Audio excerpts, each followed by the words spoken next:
복음에서 말하는 주님이 가르쳐 주신 기도, 주기도문에 대해서 살펴보도록 하겠습니다. 지난번에는 우리가 기도할 때에 아버지라고 했나봐요. 그렇죠? 아버지. 아버지인데 누구 아버지냐? 다른 나만의 아버지가 아니라 우리의 아버지. 그리고 우리 아버지는 하늘에 계시죠? 그래서 우리 아버지, 하늘에 계신 우리 아버지. 그렇습니다. 근데 그 하늘에 계신 우리 아버지라고 하는 이 몇 마디 말 속에는 우리가 묵상할 게 있는 게 많다 그랬죠. 그죠? 하늘에 계신 그분이 내가 아버지라고 부르는 그 관계. 어떻게 해서 내가 하나님의 자녀가 됐는가? 그 주님의 은혜를 생각하고 그 아버지가 얼마나 위대하신 분이며 얼마나 거룩하신 분이며 얼마나 영광 가운데 계시고 얼마나 전능하신 분인가를 생각하면서 우리는 모든 염려를 다 내려놓을 수 있는 거라 그랬죠. 그런 감사와 찬양과 그런 관계 속에서 내가 기도가 시작된다 그랬습니다. 그리고 이제 첫 번째 기도는 세 가지가 있죠. 하나님 나라를 위한 기도에서 제일 먼저 하나님의 이름, 하나님의 나라, 하나님의 뜻, 그 세 가지가 그죠? 다시 시작해봅시다. 자, 먼저 하나님의 이름, 하나님의 나라, 하나님의 뜻. 다시 한번 하나님의 이름, 하나님의 나라, 하나님의 뜻. 이 세 가지. 이 세 가지 중에 제일 중요한 것이 하나님의 나라겠죠. 그죠? 하나님의 나라를 위한 기도를 먼저 하는 거예요. 하나님의 나라. 이 하나님의 나라야말로 그리스도인의 유일한 소망이요 재산이고 우리가 추구할 바 아니겠어요? 하나님의 나라. 우리가 장착할 그곳, 그 영광스러운 곳, 그것이 우리에게 가장 중요하단 말이죠. 언제나 이 땅에 살면서도 이미 우리가 주님께서 그 하나님의 나라를 열어젖혔기 때문에 우리가 주님 안에서 우리가 이미 하나님의 나라를 경험하고 있지만 성령이 우리 안에 오시기 때문에 그걸 누린단 말이죠. 이제 주님이 오실 때, 다시 오실 때 완전한 하나님의 나라를 누리게 될 건데 이제 그것을 늘 소망하면서 그것에 우리가 올인해야 된다 그랬죠. 네. 그리고 이제 세 번째는 하나님의 이 뜻입니다. 하나님의 뜻은 하나님의 우주적 구원 계획, 그것이 하나님의 뜻이요. 그 하나님의 구원 계획을 이루어 나갈 때 가장 중요한 게 뭐냐면 예수 그리스도다. 그래서 하나님의 비밀은 곧 예수 그리스도라는 사실. 예수 그리스도를 통하여 드디어 하나님의 나라를 이제 완성의 시작이 되었기 때문에 그렇죠. 하나님의 뜻이 하늘에서 이루어진 것처럼 땅에서 이루어 달라고 그 하나님의 뜻. 우리는 기도할 때에 내 뜻을 구하는 것이 아니라 하나님의 뜻에 맞추어 가는 것이 기도라는 거예요. 내 뜻에 따라서 열심히 기도하다가도 결국은 그것이 하나님의 온 세상의 우주적 구원 계획에 합치되는 거 아닌가. 만약에 그게 합치되지 않다 그러면 그것은 하나님의 뜻에 맞춰서 내 기도를 바꿔 나가야 될 거예요. 그것이 우리가 기도를 한 단계 그 수준을 높이는 그런 차원 높은 기도가 되죠. 이제 두 번째 기도 내용이 이제 그겁니다. 인간에게는 세 가지가 필요한데 첫째는 먹고 살 것이 필요하고 두 번째로는 반드시 죄 용서를 받아야 되고 세 번째로는 사탄의 유혹으로부터 보호받아야 됩니다. 이 땅에 사는 우리가 이 땅에 살기 때문에 육체를 가졌기 때문에 빵이 필요하고 또 우리는 끊임없이 용서를 하고 용서를 받고 그렇게 살아야 하기 때문에 주님의 용서가 반드시 필요하기 때문에 주님의 용서를 빌으라고 주님께서 말씀하시고 또 우리가 이 땅에 살아가기 위해서는 사탄의 공격으로부터 우리가 보호를 받아야 된다는 거죠. 주님께서 그 세 가지를 위해서 기도하라고 그랬어요. 세 가지. 현재 당장 우리가 필요한 게 뭡니까? 먹고 살 거잖아요. 그걸 위해서 기도하라는 거예요. 두 번째로는 우리는 죄 용서를 이미 받았지만 우리가 실수로 인해서 계속 짓는 그 죄를 계속해서 그것을 주님께 용서를 구하는 기도를 하라는 것이고 또 세 번째로는 이 땅에 만만하지 않죠. 세상에 늘 사탄의 유혹과 시험이 있기 때문에 그것으로부터 보호해달라고 기도를 하라고 주님께서 말씀하셨습니다. 마지막에 있는 게 이제 나라와 권세와 영광이 아버지께 영원히 사옵나이다. 이제 옛날 번역은 대개란 말이 있습니다. 대개의 나라와 권세와 영광이 아버지께 영원히 있습니다. 이 말은 주님이 하신 말씀이 아닌 것 같은데 기도의 끝에는 반드시 이것이 문구가 들어갔기 때문에 이 문구가 그 이후에 필사하는 사람들이 집어넣은 것 같다. 그렇게 학자들이 얘기합니다. 어쨌든 주님께서 가르쳐주신 그 기도를 시작할 때 하늘에 계신 우리 아버지라고 말씀한 것처럼 끝에도 마찬가지로 우리의 신앙 고백처럼 신앙 고백과 같은 하나님을 찬양하는 문구가 들어가야 된다는 거죠. 앞에 대개 하는 것은 뭐냐면 물어 하는 것이 왜냐하면 그런데 진실로 하나님이 모든 권세와 모든 나라와 모든 영광이 다 하나님께 속해 있기 때문에 바로 이런 하나님의 의지에 의해서 우리가 기도를 한다. 그런 뜻이죠. 우리 세 가지에 대해서 한번 살펴보도록 할게요. 우선, 자, 오늘 우리에게 일용할 양식을 주십시오. 이렇게 기도하라고 그랬죠. 오늘 우리에게 일용할 양식. 일용할 양식을 달라고 그랬습니다. 일용할이라고 하는 것은, 그 원문을 보면, 그 원문의 그 뜻이, 이 존재를 위해서 필요한 이 말이에요. 내가 살아갈 때 필요한, 그러니까 뭡니까? 생활 필수품이겠죠, 그죠? 이것이 이제 빵으로 표현됐잖아요. 일용할 양식을 그런데, 원문은 빵입니다, 빵. 근데 빵, 우리가 필요한 모든 것들을 대표해서 빵이라는 말을 표현했겠죠. 우리가 살아가는 데 필요한 것들은 비단 빵뿐 아니라 옷도 있어야 되고, 그리고 집도 있어야 되잖아요. 우리 흔히 의식주라고 말하잖아요. 지금은 뭐 의식주만 가지고 또 사는 게 아니겠죠. 지금 문화생활을 하기 때문에 의식주만 가지고 되는 것처럼 그 외에 최소한으로 우리가 병이 들었을 때 치료를 받을 수 있는 그런 서비스를 받아야 되고, 그리고 기본적으로 세상에 나가서 우리가 누릴 문화적 향유를 해야 하는 그런 필요가 우리가 반드시 있죠, 그죠? 옛날에는 뭐 먹고 사는 것으로 끝났지만 지금은 안 그렇단 말이에요. 그래서 우리가 그런 것까지도 다 말하자면 생활 필수품이 들어가는 거예요. 그걸 위해서 기도하라는 겁니다. 주님, 오늘 내가 옷이 없네요. 밖에 입고 나갈 옷인데 옷장에 옷이 많습니다. 그렇지만 지금 오늘 이 상황에 맞는 옷을 입고 가게 해주십시오. 옷이 필요합니다. 내가 만약에 다른 사람은 다 거기에 맞는 옷을 입고 나가다 나 혼자서 이상한 옷을 입고 나가면 그것도 어떻게 됩니까? 이 하나님의 자녀로서의 자존심을 구기는 것이고 거기에 합당하지 않는 거기 때문에 그 사람들로부터 좀 눈총을 받을 수 있겠죠. 그러니까 그 옷장에 옷이 많지만 거기에 합당한 옷을 달라고 기도할 수 있단 말이죠. 네, 그런데 일용할 양식을 달라고 그랬는데 근데 내가 쓸 것을 사실 누가 공급하죠? 내가 뜰 것을 내가 벌어서 공급합니까? 아니면 뭐 우리 부모님이 대주나요? 국가가 그것을 책임지나요? 여기서 우리 생각이 있어야 하는 거죠. 나에게 필요한 생활 필수품을 내가 충당해야 되느냐? 국가가 대신해 주느냐? 우리 부모가 주느냐? 아니면 하나님이 주느냐? 여기에 대한 분명히 생각이 있어야 하는 거죠. 이 모든 것들은 하나님이 주시는 거예요. 하나님이 주신다. 하나님이 주신다고 하는 그 생각이 있어야 이 기도를 할 수 있는 것이고 그것이 하나님의 주권이고 하나님에 대한 믿음인 거예요. 하나님이 주신다는 믿음이 없으면 이런 기도를 할 필요도 없고 할 수도 없는 거죠. 주님께서는 분명히 하늘에 계신 우리 아버지께 너희 쓸 것을 구하라고 그랬어요. 우리의 공급자는 하나님이십니다. 하나님을 떠난 인생은 자기가 자기 인생을 책임져야 하는 고달픈 인생입니다. 그러나 우리는 하나님께 돌아오기 때문에 이제는 우리의 보호자인, 우리의 창조주인, 우리의 공급자이신 하나님께 돌아왔기 때문에 우리는 하나님으로부터 모든 것을 공급받기 때문에 하나님께 이것을 달라고 기도하라는 것입니다. 이것을 제대로 아는 것이 신앙이죠. 그런데 이스라엘은 이런 훈련을 40년 동안 받았다는 거 아시죠? 이스라엘이 이집트에서 나와서 광야 생활을 40년을 했습니다. 그때 그들은 아무런 경작도 안 했고 아무런 그것도 안 했습니다. 그럼에도 불구하고 그들이 살았던 것은 뭡니까? 매일매일 하늘에서 하나님께서 만나를 내려주잖아요. 하늘에서 양식을 보내줬다니까. 그걸 놓고 그들이 40년 동안 살아요.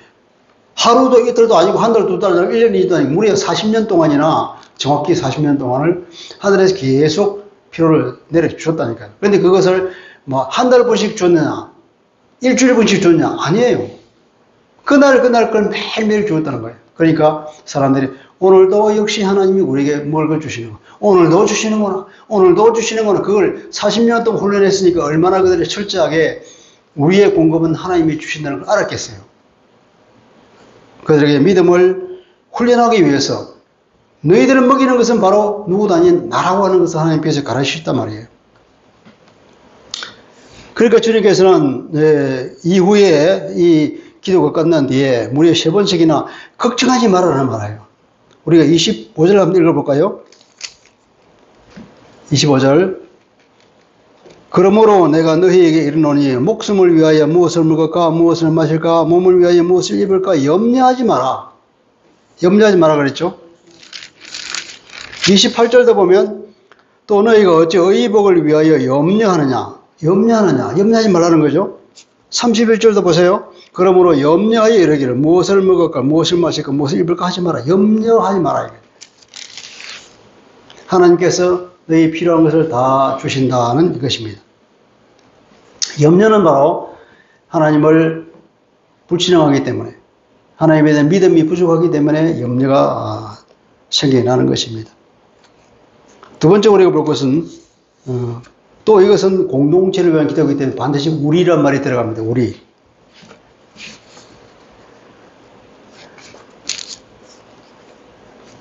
오늘 우리에게 일용할 양식을 주옵소서 그랬잖아요. 이게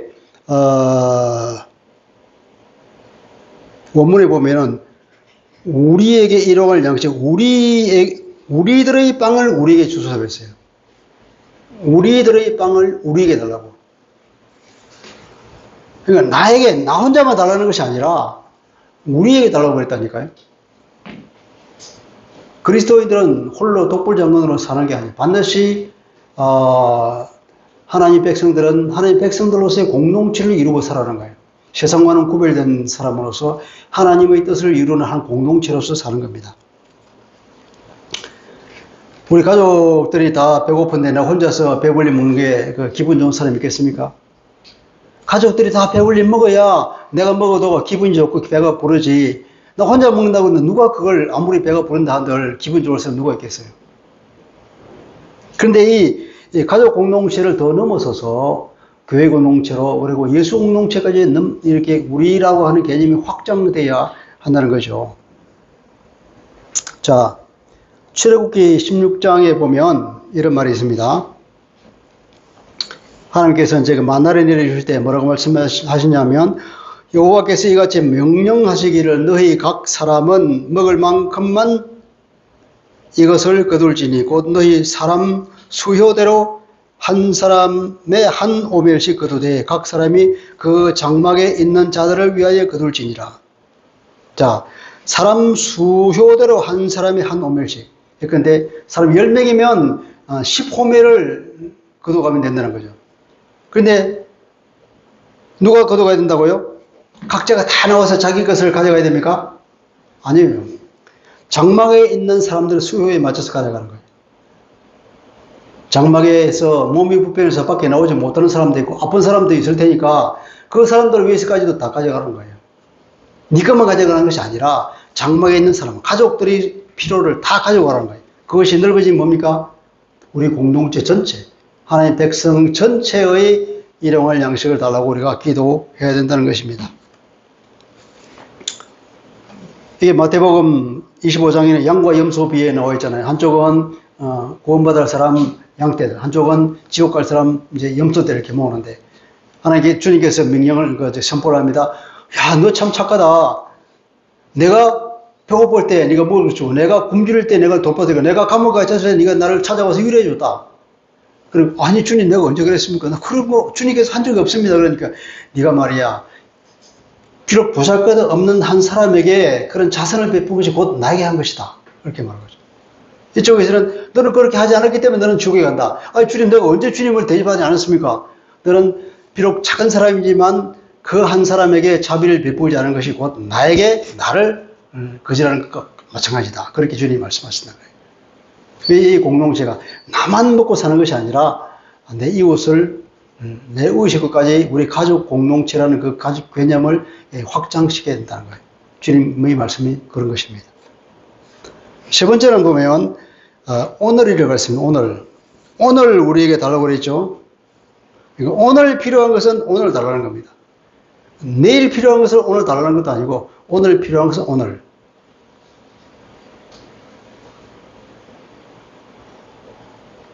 그날 필요한 것을 달라는 거죠. 왜냐하면 매일 공급하시는 하나님이 계시기 때문에 항상 주시기 때문에 내일 거 필요 없는 거예요. 오늘 먹을 것만 있으면 되는 거예요. 내일은 또 하나님이 주시니까 그걸 믿으라는 것입니다. 출애굽 광야 생활에서 만나는 매일매일 주어졌어요. 안식일 전날은 하나님께서는 하나님도 일 안 하시기 때문에 안 내려주세요. 그래서 안식일 전날은 2배를 거두라. 그렇게 말씀하시죠. 이게 출애굽기 16장 4절인데 내가 너희를 위하여 하늘에서 양식을 비같이 내리리니 백성이 나가서 일용할 것을 날마다 거둘 것이라. 이같이 하여서 그들이 내 율법을 준행하자 아니하나 내가 시험하리라. 만나를 주면서 하나님께서는 뭐냐면 내가 이 백성들을 시험해 보겠다는 거예요. 나가서 일용할 것을 날마다 거두라. 일용할 것. 일용할 것은 뭐냐? 그 원문 그대로 번역해 보면은 거의 그 나를 위한 나라의 것입니다. 그 나를 위한 나라의 것. 그러니까 딱 당일에 필요한 그것을 말이죠. 그 일용할 것을 날마다 거두라. 그들이 나의 토라를 지키는지 안 지키는지 시험해 보겠다. 그러니까 내 말을 잘 듣는지 한번 보겠다는 거예요. 하나님께서 뭐라 그랬습니까? 매일 거두라 그러는 거죠. 그리고 너뿐 아니라 가족 전체를 거두라는 거고. 그러니까 이제 그걸 보니까 시험했는데 그 시험에 사람들이 합격을 못한 사람이 많았죠. 매일 준다고 했는데 이틀치를 가져갔어. 보니까 썩어버렸어요. 이거 하나님 말씀 안 들었다는 거예요. 또 안식일 전날은 2배를 가져가라고 했는데 그래서 안식일은 안 내려온다. 하나님 일 안 하신다. 절대 나오지 마. 근데 안식일도 나가서 맨날 그대로 오는 사람이 있었단 말이에요. 하나님 말씀을 안 들어. 뭐냐면 하나님의 말씀을 듣느냐 아니냐. 하나님에 대한 믿음이 있느냐 없느냐라는 훈련이 그 안에 포함되어 있는 거예요. 이것은 바로 믿음의 훈련이라고 할 수 있겠습니다. 먹고 사는 문제를 다 주께 맡겨버리라는 거예요. 먹고 사는 문제는 그러니까 부모에게 의존하는 아이들이 끼니 걱정하는 걸 못 봤죠. 그들은 그 부모에 대한 그 믿음이 정말 철석 같아요. 반드시 때가 되면 밥을 줄 거라는 그 믿음이 반드시 있습니다. 어쩌다 우리 엄마가 오늘 점심은 안 줄지도 모른다. 그런 걱정하는 아무도 없어요. 그거와 같이 우리가 믿음을 확실히 가져야 된다는 것입니다. 그리고 오늘 달라고 그렇게 내일이 필요한 것을 미리 요청하지 않는 거예요.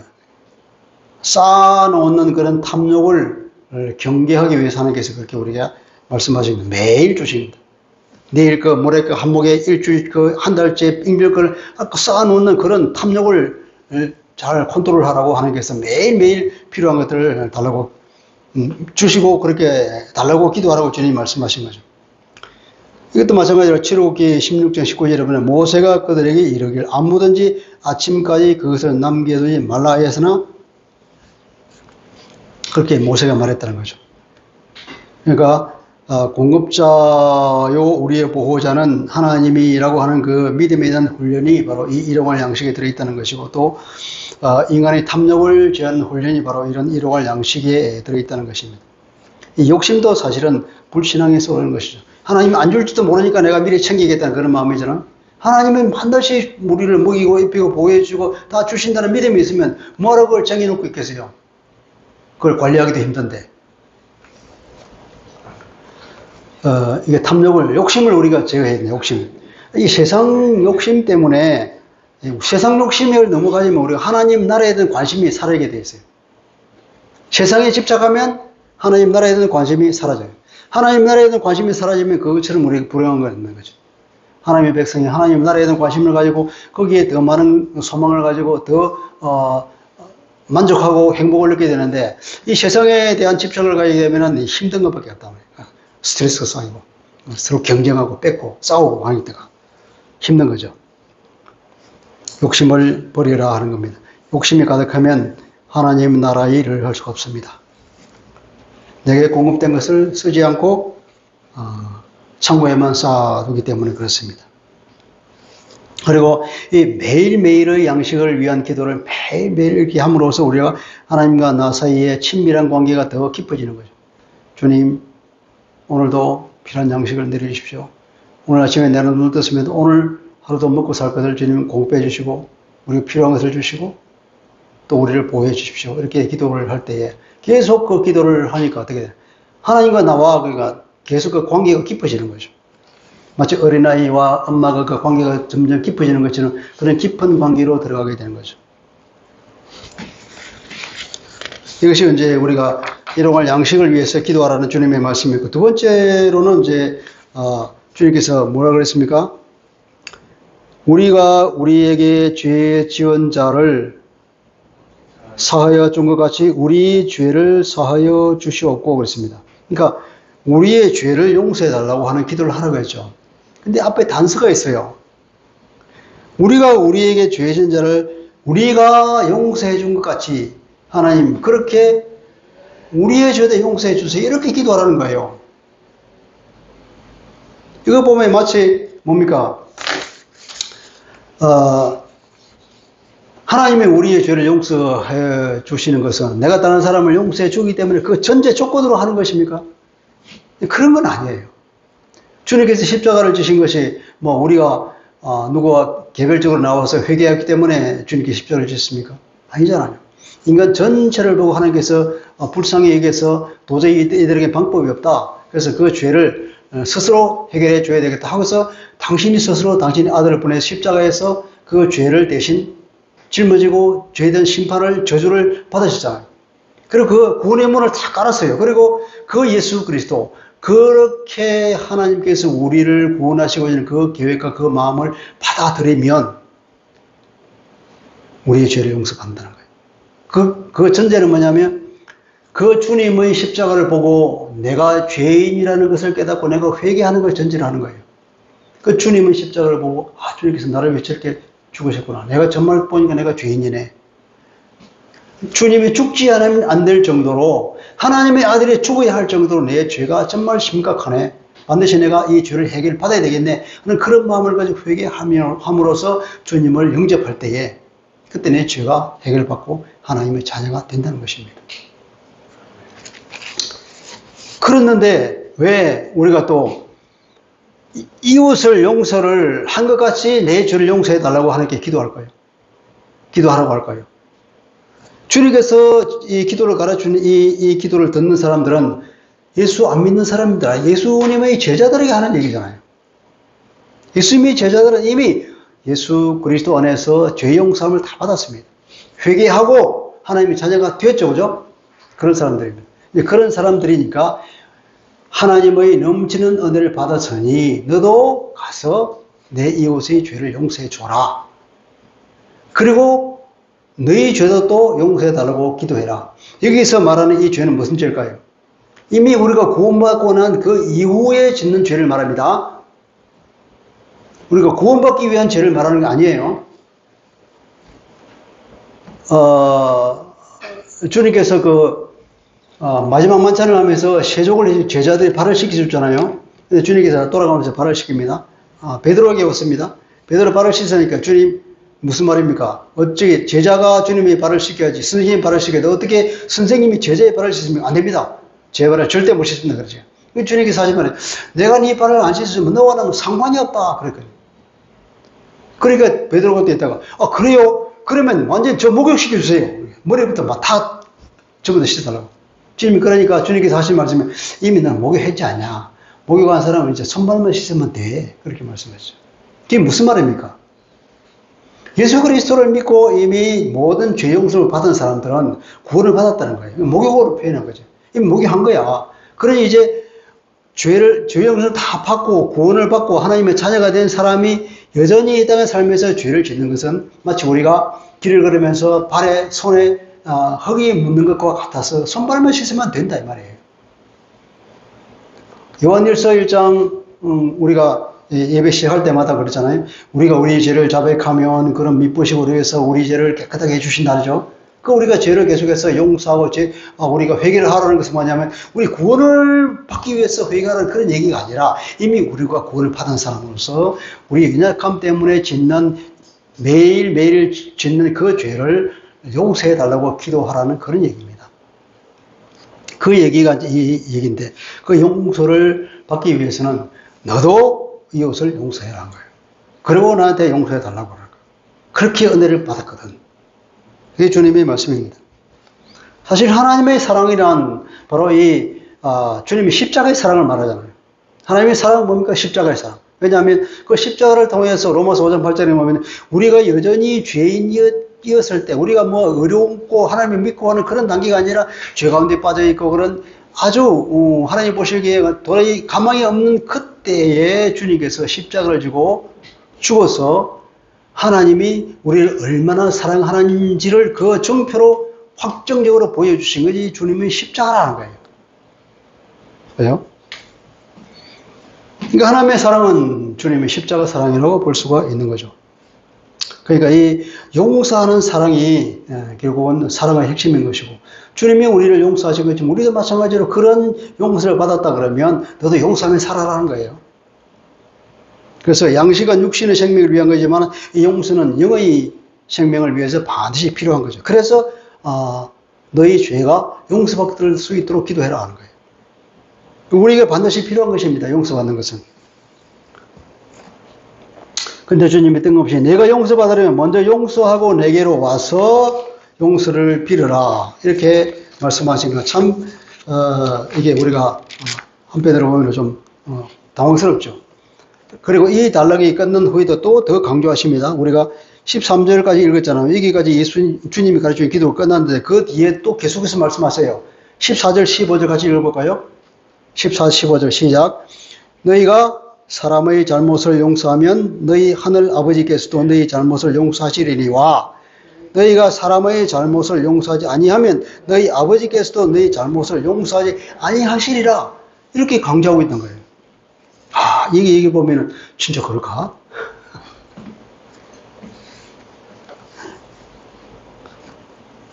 이 14절 앞에 접속사 가르라고 하는 게 있어요. 우리는 번역을 정리했는데 이게 무슨 말이냐? 과연 이런 거예요. 과연 그렇다. 그 정도로 주님께서 강조하기 위해서 14절, 15절 갖다 붙인 거예요. 근데 이것이 가능한 일입니까? 우리가 남의 이 죄를 계속 용서를 먼저 하고 난 뒤에 그리고 용서해 달라고 하는 것이 가능할까요? 그렇게 용서가 쉽던가요?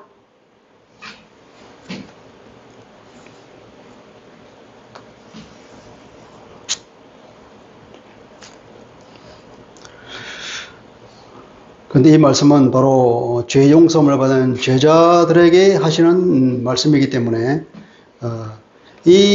너희가 이 형제의 죄를 용서하지 않으면 구원을 못 받는다? 그런 말은 아니라 그랬죠. 그죠? 그런 말은 아니라 이것은 말하면 상관이 없다? 뭐 그런 정도로 우리가 이해할 수 있겠죠.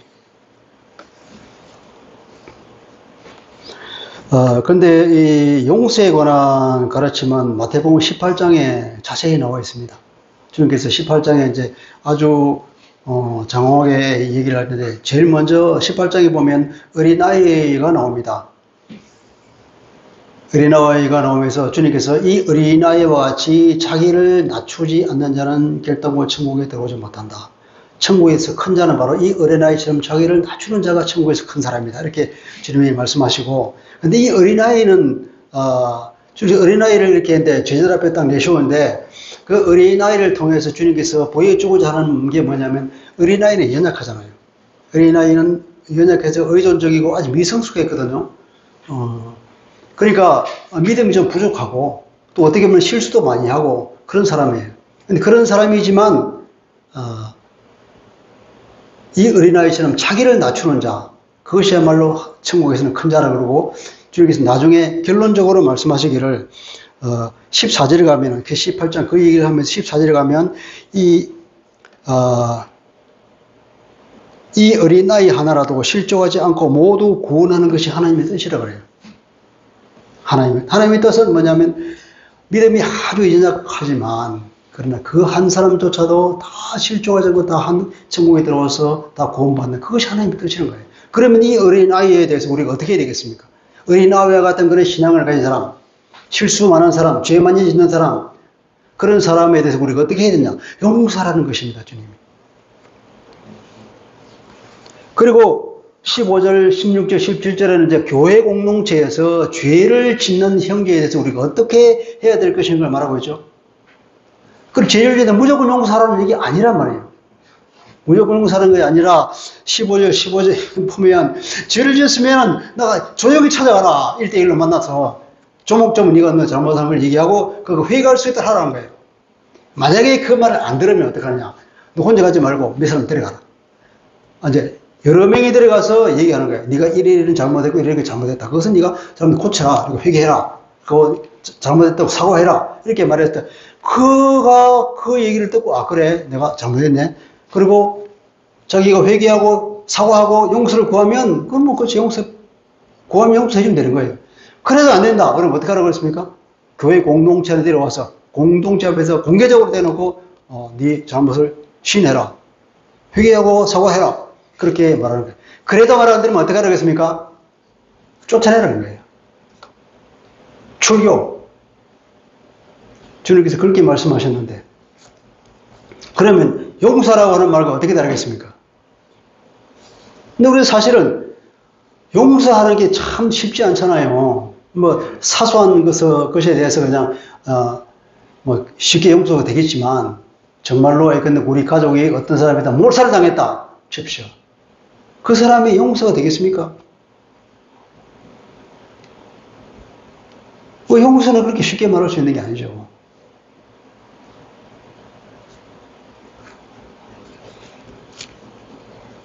그 쉽게 그냥 너 그 용서해. 그렇게 쉽게 놓은 게 아니야 말이에요. 그 마음에 있는 그 말할 수 없는 상처를 받은 그 사람에게는 그런 말을 하는 사람은 정말로 그런 말 하는 사람조차도 죽이고 싶은 마음이 생기는 것이 그거잖아요.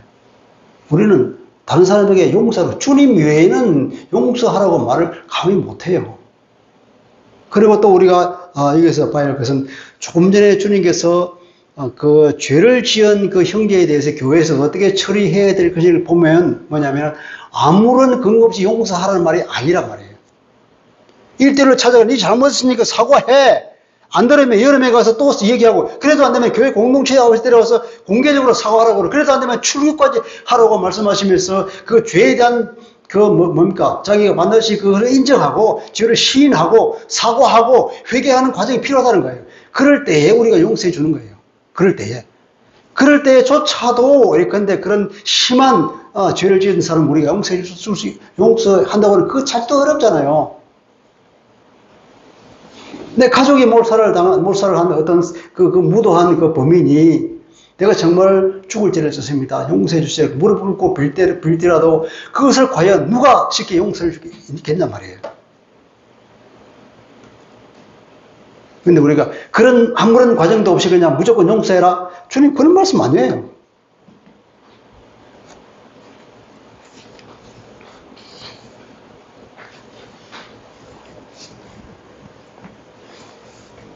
그때 베드로가 이렇게 묻죠.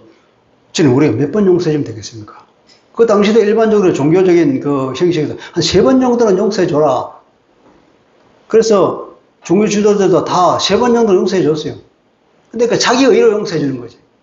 하나님의 은혜와 그 감격에 따라서 정말로 마음으로부터 이 사람의 불쌍한 마음에서 용서해주는 것이 아니라 그냥 자기 의로 3번 정도는 용서해주는 거예요. 내가 정말 잘못했습니다. 용서해 주십시오. 그러면 3번까지 용서해주는데 그래서 베드로가 그것을 생각하면서 한 7번 정도 하면 되겠습니까? 그렇게 물어본 거죠. 근데 예수님이 7번이 뭐냐? 70분의 7번이라도 해라. 그러니까 무한히 용서해 주란 말이에요.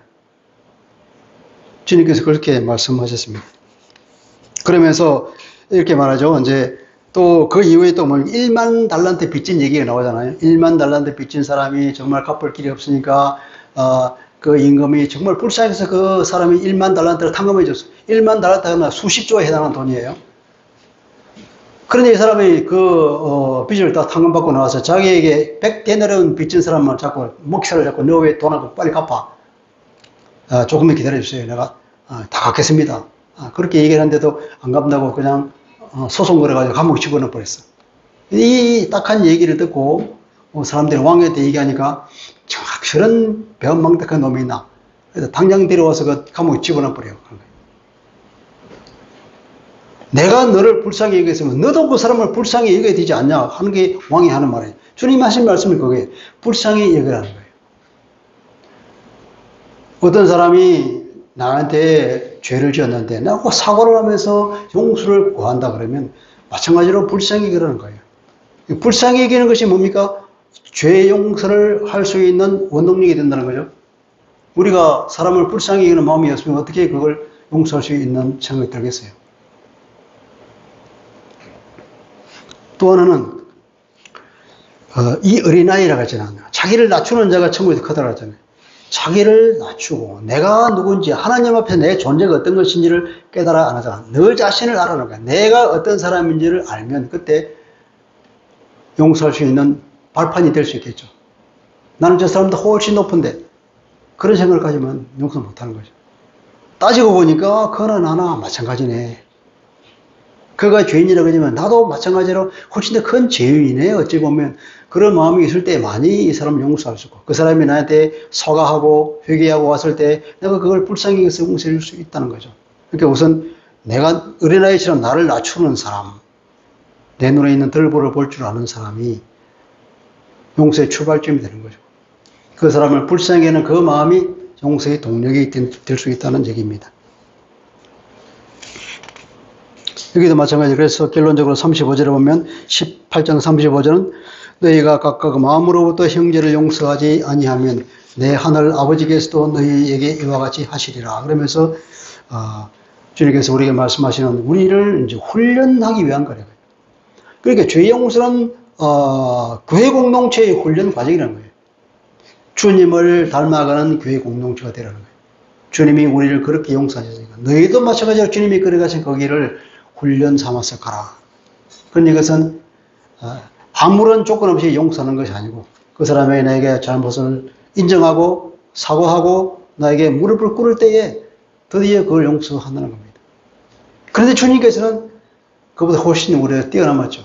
우리가 아직 죄인일 때, 우리가 아직 아무도 사과하지 않을 그때에 우리가 아무도 회개하지 않았지만 주님께서 스스로 십자가를 지셨습니다. 십자가를 질 때도 주님께서 기도를 어떻게 했습니까? 주님 저들을 용서해 주십시오. 나를 십자가에 박는 자들이 하는 짓이 얼마나 무도함이 얼마나 엄청난 것인가를 모르기 때문에 그렇게 합니다. 그들을 용서해 주십시오. 한 주님이 기도했잖아요. 스데반 집사가 돌에 맞아 죽으면서도 어떻게 했습니까? 주님 저들을 용서해 주십시오. 저들이 하는 짓을 모릅니다. 그러잖아요. 그들이 얼마나 악한 행동을 하고 있는데 스스로 모르기 때문에 주님 그들을 용서해 주십시오. 거기까지 나가는 것, 그것은 더 차원 높은 용서가 되겠죠. 그렇지만 여기서 우리가 보는 것은 주님이 18장에서 말하고 있는 것처럼 형제를 용서하는 것은 형제가 나에게 사과할 때 하는 얘기예요. 아무런 사과도 안 한다. 아무런 회개도 없다. 아무런 죄를 인정 안 한다. 그 사람은 어떻게 용서해서 그것은 넌 왜라고 봐야 되는 거죠. 그 사람을 용서한다? 그것은 어떻게 보면 값싼 구원과 마찬가지. 대가가 없는 용서는 이룰 수 없는 거죠.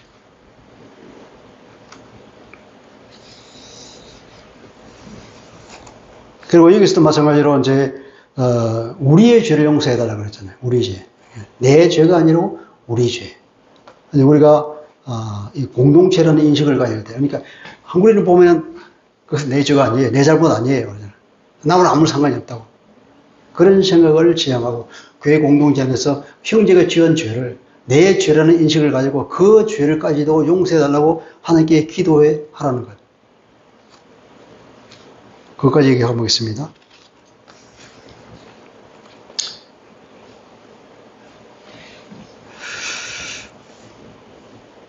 유기성 목사님의 설교를 들어보니까 그분은 이렇게 말하더라고요.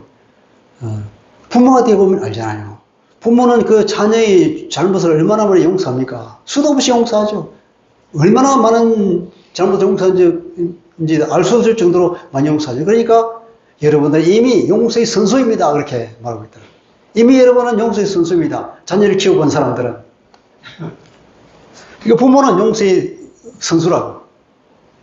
그러니까 우리가 말하자면 그 형제의 잘못을 자녀의 잘못이라고 혹은 우리의 잘못이라는 인식이 없기 때문에 용서를 안 하게 되는데 이제 그 우리라고 하는 인식을 넓힐 때 우리의 죄를 용서해 주소서 하는 주님의 그 말씀을 이런 식으로 이해한다 그러면 한층 용서가 쉬울 것 같기도 해요. 그래서 우리는 우리가 주님의 용서를 주님께서 나를 용서해 주셨다는 그것을 경험하면 할수록 더 확실히 우리가 느낄수록 우리가 더욱더 은혜 안에 살지요. 주님께서 그렇게 말했잖아요. 많은 죄를 용서받은 사람이 더 많이 감사한다는 거예요. 네, 그렇게 말했죠. 그러니까 우리가 얼마나 많은 죄를 용서받았습니까? 문제는 우리가 엄청나게 많은 죄를 용서받았음에도 불구하고 그것을 못 깨달아. 인식을 못해. 감을 안 잡아. 그러니까 우리가 감사가 부족한 거죠. 그걸 우리가 많이 느끼면 느낄수록, 그걸 많이 알면 알수록. 그래서 보통 보면 어떤 성령의 충만을 받은 사람은 성령의 친히 오셔가지고 얼마나 그들은 죄인이었는지 생생히 보여주잖아요. 환등기처럼. 그러면 자기가 얼마나 죄인일 걸 깨닫고, 그 많은 죄를 주님께서 나를 위해 십자가에 지셨고 하는 걸 처절하게 느끼면서 그 감사와 감격이 넘쳐나잖아요.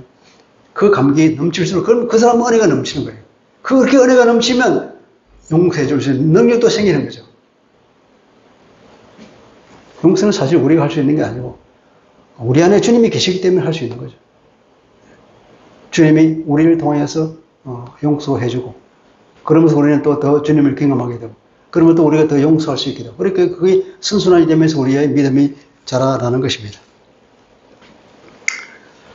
그러니까 우리가 사실 용서할 때 우리 마음에 묶임이 풀리잖아요. 용서하지 않으면 그 사람과 나 사이에 강력한 어떤 끈이 묶여져 있죠. 그것을 생각할 때마다 괴롭고 고통스럽고, 또 그 끈이 묶이기 때문에 계속 생각이 나고 그 끈을 끊어버려야 되는 거예요.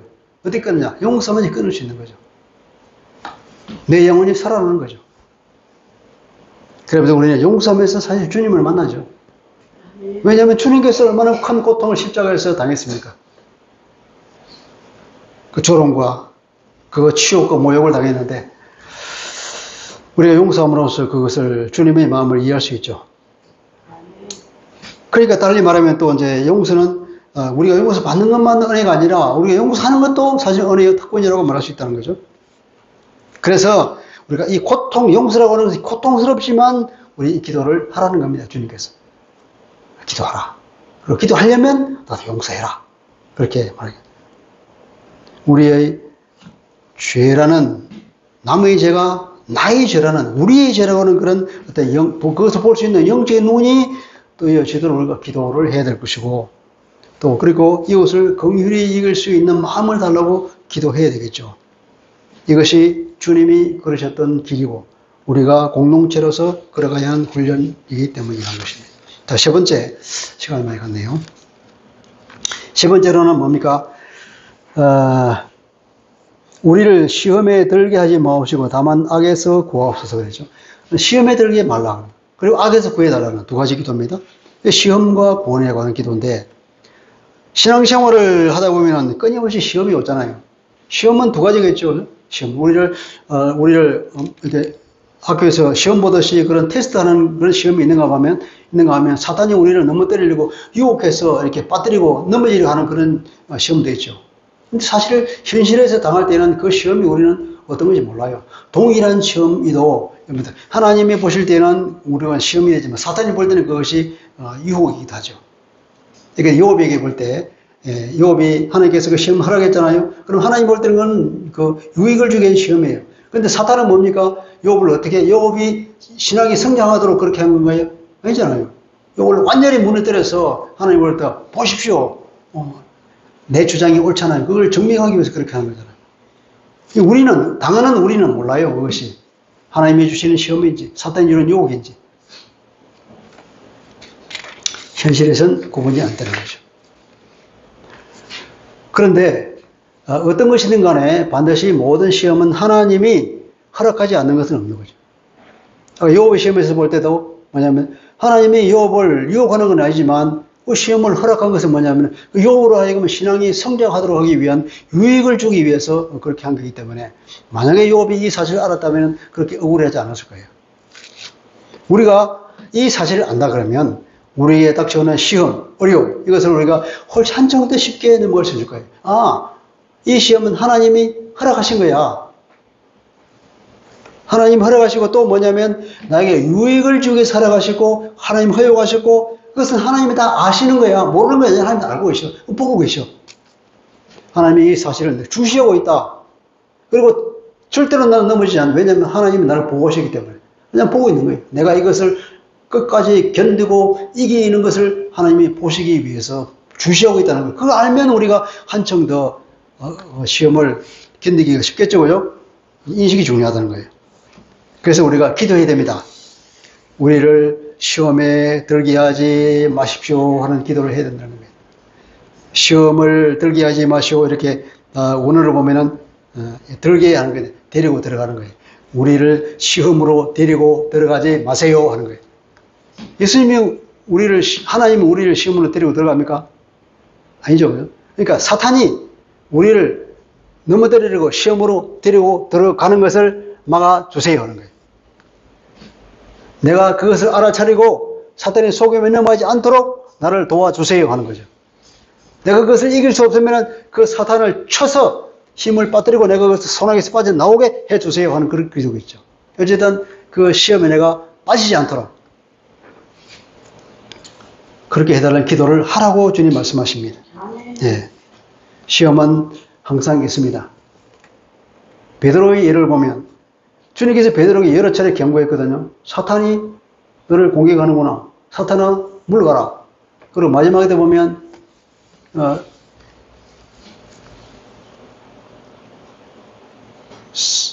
사탄이 너를 공격하니까 깨어서 기도하라. 그렇죠. 베드로가 너무 졸려서 기도도 못했죠. 그런 와중에 갑자기 주님이 잡혀가는 상황이 생겼습니다. 그리고 뭐 어떻게 되는지도 모르고 그냥 가다가 주님이 신문 받을 때 옆에 있는 여종이 너 한 페이지 아니야. 그러면서 3번씩 부인하고 나중에 저주까지 하면서 부인을 하니까 드디어 닭이 울었단 말이에요. 닭이 우는 것을 생각하면서 드디어 정신이 들고 보니까 벌써 3번이나 부인하고 주님을 저주까지 해버렸네. 베드로가 얼마나 마음이 아프든지 밖에 나가서 통곡을 했다 그랬죠. 베드로가 완전히 허를 찔린 거예요. 주님이 그렇게 경고하실 때에 시험이겠구나. 사탄이 나를 공격하고 하겠구나 그것을 생각했다 그러면 이 사탄에게 한 번은 넘어갈지 모르지만 두 번, 세 번은 안 넘어갔겠죠. 그죠? 우리가 그걸 인식하지 않으면 계속 넘어진다는 거예요. 허를 찔린다는 거예요. 그래서 깨어서 기도하라고 그러잖아요. 그래서 베드로전서 5장 8절에 보면은 사탄이 너를 삼키려고 우는 사자처럼 돌아다니고 있다. 그러니까 너가 깨어서 기도해라. 베드로 왜 이런 말을 했을까요? 자기가 당해봤거든. 그러니까 우리도 베드로로부터 이미 경고를 받은 겁니다. 그리고 우리도 계속 깨어서 기도해야 되겠죠? 예. 그리고 마귀는 보통 우리가 잘 될 때에 유혹하는 거예요. 안 될 때는 유혹 잘 안 해. 우리 잘 안 될 때, 잘 될 때, 너무 기분이 좋을 때 이때 와서 우리를 유혹한단 말이죠. 넘어지게 하는 거죠. 다윗이 아주 통일을 완전히 이루고 왕권이 튼튼해져서 이제 권력도 쉬워지고 뭐든지 할 수 있어. 그럴 때 다윗에게 시험이 찾은 거예요. 그래서 낮잠을 그때 나가야 되는데 안 나가고 부하들만 전쟁에 모르고 자기 낮잠벽에 두고 일어나서 왕궁 이 옥상을 그늘에서 밑으로 내려다 보니까 그 성 밑에 여점집이 있잖아요. 그 여자가 옷 벗고 목욕하는 거 보고는 이 누구냐? 우리의 아들입니다. 데려와. 왕이니까 그래도 권력이 있잖아요. 그렇게 사건이 발생한 거잖아요. 사탄이 그렇게 유혹하고 넘어지게 만드니까요. 그러니까 이 시대에도 이건 우리가 돈이 많고 시간이 많으면 많은 사람들이 죄를 짓잖아요. 돈이 많고 시간이 많으니까 뭐든지 할 수 있잖아요. 그러니까 이 죄도 많이 짓는다는 거예요. 죄를 지을 능력이 있을 때에 마귀가 유혹합니다. 우리가 잘 될수록 우리 더 조심해야 되고 더 기도해야 됩니다. 그리고 우리가 말할 때 이제 감당할 수 없는 시험은 없다고 합니다. 고린도전서 10장 13절에 보면 우리가 감당하지 못한 시험은 하나님이 허락하지 않으시고 반드시 피할 길을 준다고 그랬잖아요. 그 피할 길은 뭐냐면 우리 예수 그리스도라는 거예요. 주님께서 우리 가르쳐주셔서 기도해라는 거예요. 예수 그리스도 우리 계시고 우리가 주님의 이 공부에 따라서 기도할 때에 우리는 뛰어넘을 수가 있습니다. 주님이 우리가 얼마나 큰 은혜를 주시고 주님이 십자가를 지면서 나의 그 악함에도 불구하고 얼마나 나를 사랑하시기에 이렇게 나에게 큰 은혜를 주시는 그것을 묵상하면 할수록 이 힘이 생기죠. 이까지 것 뚫고 나갈 수 있다는 거예요. 마지막으로는 다만 악에서 구하옵소서 그랬죠. 악 하면 악 그 자체이기도 하면은 악을 우리에게 행하는 그 존재 사탄이라고. 사탄의 존재를 인식해야 돼요. 악의 존재, 사탄의 존재를 부정하면 안 됩니다. 보이지 않는다고 예사로 생각하면 크게 당하죠. 항상 우리가 긴장하고 기도해야 되는데 하나님의 전신갑주를 입으라 그러잖아요. 신앙생활은 영적인 전쟁인 것입니다. 악이 왜 존재할 거예요? 하나님께서 악을 다 없애버리면 우리가 이런 시험도 안 하면 좋을 텐데 악에 대한 것은 참 옛날부터 이 논쟁의 대상이었고, 정말 이게 우리가 뭐랄까 이해할 수 없는 것이지만, 우리가 생각하는 것은 뭐냐면, 그러니까 악을 이기고 그 어려움을 극복하고 선을 택하면서 하나님께 경배하는 그것을 하나님이 바라신다는 거예요. 그것을 기뻐하시지. 모든 악을 다 하나님께 다 제해주고, 그리고 선을 행할 수 있는 능력을 다 주고, 아무런 자기의 그 어떤 고통과 어떤 힘드는 것 없이 그냥 스스로 저절로 선을 행하고 하나님께 경배하는 거. 그게 무슨 가치가 있냐. 하나님께서는 그래서 우리의 신앙이 성숙하기를 원하신다는 거예요. 구약에 보면은 하나님의 백성들이 독수리가 되기를 원하지, 이게 참새가 되기를 원하지 않는다는 거예요. 그렇기 때문에 악이 있다는 것이고, 만약에 악을 즉각 심판해버리면 여기에 남아있으면 누가 있겠습니까? 그때부터 심판받아 다 죽었겠지. 그러니까 많은 사람을 구원하기 위해서 지금도 하나님께서 참고 기다리고 계시는 거죠. 그죠? 또 사탄의 전략이 뭐냐면, 사탄의 전략은 사탄이 없다고 믿게 하는 거예요. 사탄은 없어. 귀신이 어디 있어, 세상에. 그렇게 사람들 믿고 있습니다.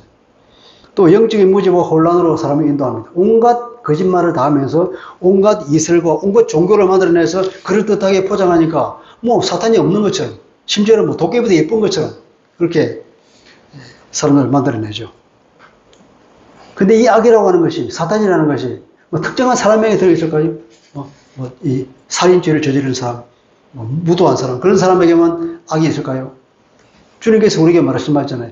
먹는 것, 그것이 더러운 게 하는 것이 아니라 네 속에 있는 온갖 악이 밖으로 나오면서 더럽게 만든다 그랬잖아요. 그러니까 우리 속에 온갖 악이 다 있는 거예요. 그 귀신이 우리 속을 계속 들락 하는 거예요. 오늘도 이 순간도. 그죠?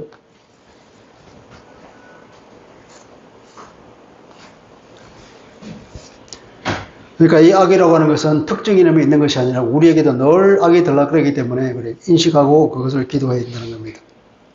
주님이 나의 왕으로서 내 마음에 계세요. 주님이 내 마음에 계실 때 우리가 그것을 이길 수 있죠. 이것이 복음이잖아요. 이때 우리가 예수 이름으로 마귀를 대적하면 됩니다.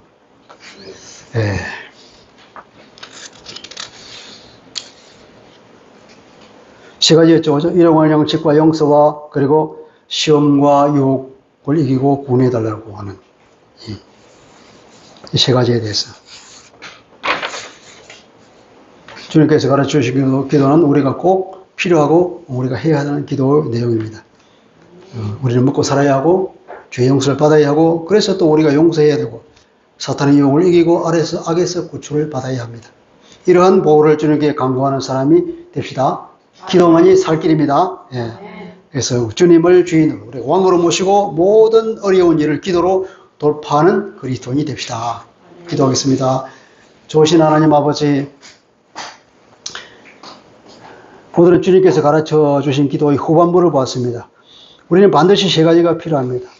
우리는 육체를 가졌기에 생활 필수품이 필요하고 또 우리는 반드시 용서를 받아야 합니다. 용서를 받아야 하기 때문에 또 이웃을 용서하라고 주님 권고하고 계십니다.